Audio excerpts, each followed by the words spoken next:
Une caméra filme la raison pour laquelle un mari insiste pour payer une baby-sitter à l'extérieur de la maison. Salut à tous et bienvenue sur AZ237. Une caméra enregistre la raison pour laquelle le mari insiste pour payer la baby-sitter à l'extérieur. Au début, elle n'y prête pas attention, mais lorsqu'elle entend son mari et la baby-sitter parler à voix basse, elle se demande de quoi ils parlent à ce moment-là. Elle devait découvrir ce qui se passait.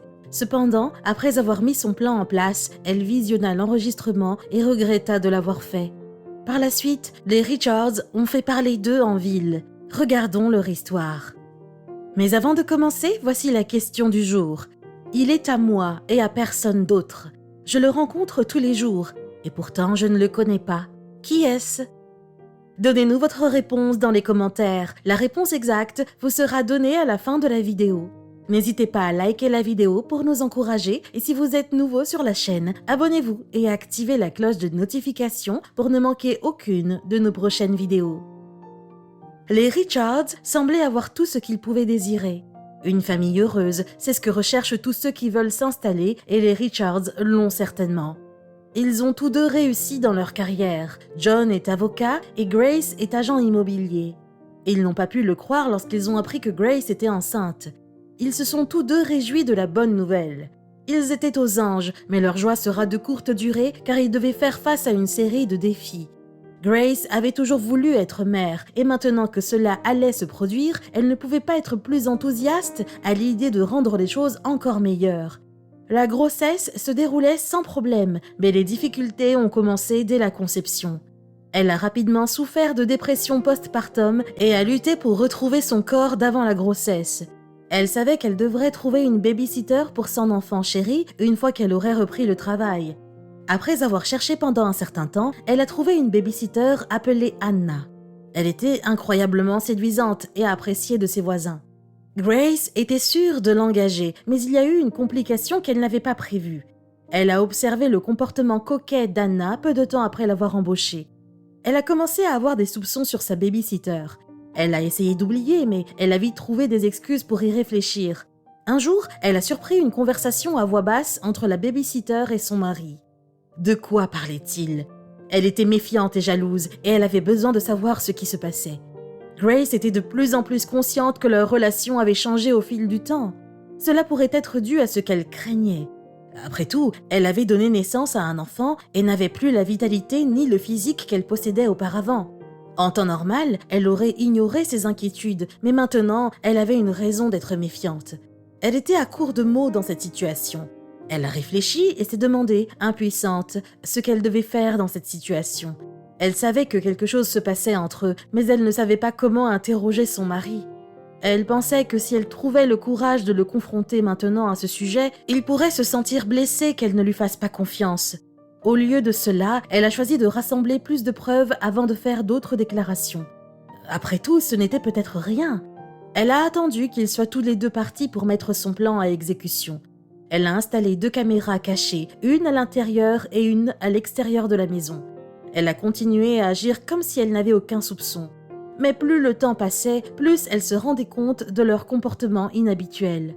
Son cœur s'est mis à battre la chamade quand elle a compris que quelque chose se passait entre eux. Une semaine s'est écoulée. Grace était prête à affronter son plus sombre cauchemar. Elle s'est assise dans son salon, regardant les caméras de sécurité.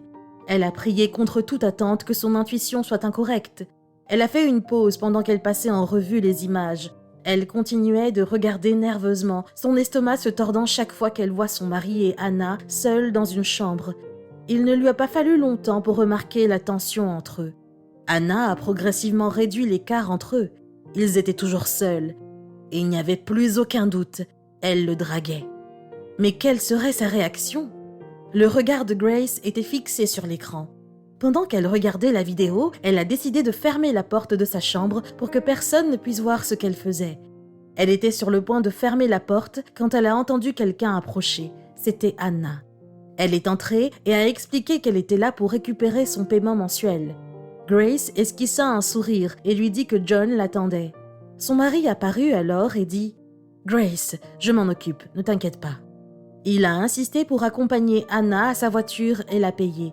Il n'avait aucune idée que Grace le surveillait pendant tout ce temps. Être une mère n'est pas la profession la plus glamour. Vous êtes épuisée, parsemée de dégâts et continuellement présente pour vos enfants. Le mari de Grace, par contre, était un homme désirable. Elle remarquait souvent les regards qu'il recevait des autres femmes.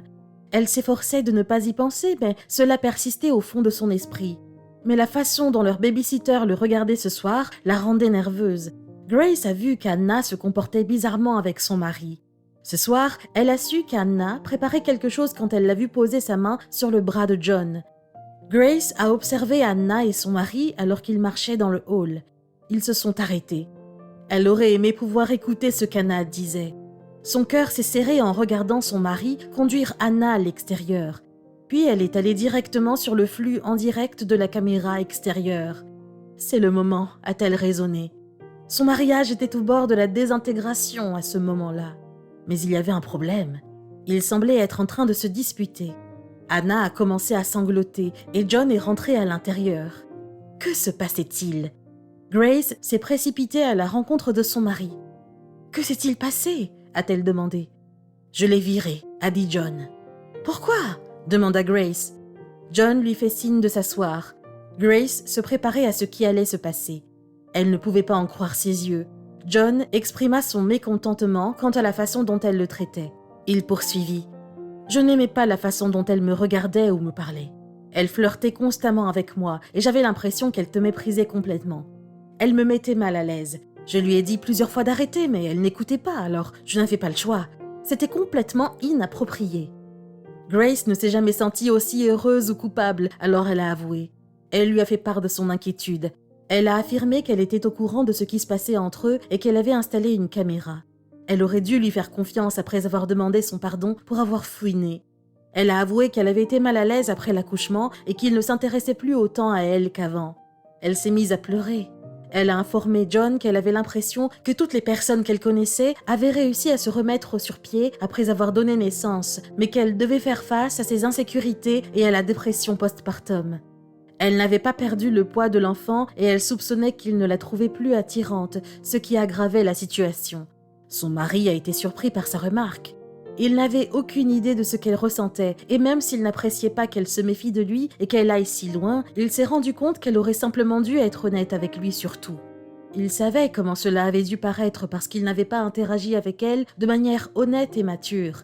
Inutile de dire qu'Anna n'a plus jamais été engagée par les Richards et que les actions de Grace l'ont poussée à suivre une thérapie professionnelle pour sa dépression postpartum. Son médecin lui a assuré qu'elle n'était pas seule à ressentir ses émotions. 10 à 20% des nouvelles mères souffrent de dépression postpartum. Elle a commencé à prendre des antidépresseurs et à consulter un psychothérapeute. John l'encourageait et de son côté, elle ne se sentait plus si seule. Après presque 4 semaines, l'horrible paranoïa imminente et l'insécurité ont commencé à se dissiper. Les sentiments d'inadéquation, de désespoir et d'inquiétude se sont estompés et elle est redevenue elle-même. Quelques jours après le licenciement d'Anna, ils ont recruté une nouvelle babysitter pour l'aider avec son nouveau-né. Elle ne ressemblait en rien à Anna. Grace était prête à arrêter de prendre ses médicaments après 1 an de traitement. Son seul regret était de ne pas avoir cherché de l'aide plus tôt. Elle a retrouvé de la joie dans sa vie et a appris à accepter son physique post-bébé avec l'aide de John. Après tout, cela ne le dérangeait pas qu'elle ne soit plus aussi mince qu'avant et elle avait fini par l'accepter. Bien que certaines personnes ignorent la dépression postpartum, il s'agit d'une maladie grave qui nécessite une attention médicale. Il ne s'agit pas d'un problème qu'une nouvelle mère peut surmonter simplement en s'en sortant ou en essayant d'être plus positive. Cette forme grave de dépression peut donner aux femmes l'impression qu'elles ont perdu le contrôle, qu'elles sont impuissantes et insuffisantes. Alors, que faire si vous pensez qu'une personne de votre entourage en souffre ? Selon la Postnatal Depression Support Association, la stratégie la plus efficace pour traiter la dépression du postpartum, en conjonction avec des médicaments, consiste à demander l'aide d'un psychologue pour identifier les éléments déclencheurs et aider la nouvelle maman à les surmonter. Il existe également des groupes de soutien et de nombreuses femmes trouvent que le fait de partager leurs pensées et leurs sentiments avec d'autres femmes est bénéfique. La plupart des femmes souffrant de dépression postpartum ont besoin de savoir qu'elles ne sont pas seules et qu'il existe une aide qu'elles peuvent solliciter dès qu'elles en ont besoin. Quelle est votre opinion au sujet de cette histoire ? Dites-le nous dans les commentaires. Et maintenant, la réponse à la question du jour, le destin. Bravo à tous ceux qui ont trouvé la bonne réponse. Nous voici arrivés au terme de cette vidéo. Merci de l'avoir regardée jusqu'à la fin. Surtout, n'oubliez pas de la liker et de la partager autour de vous. À très bientôt sur AZ237.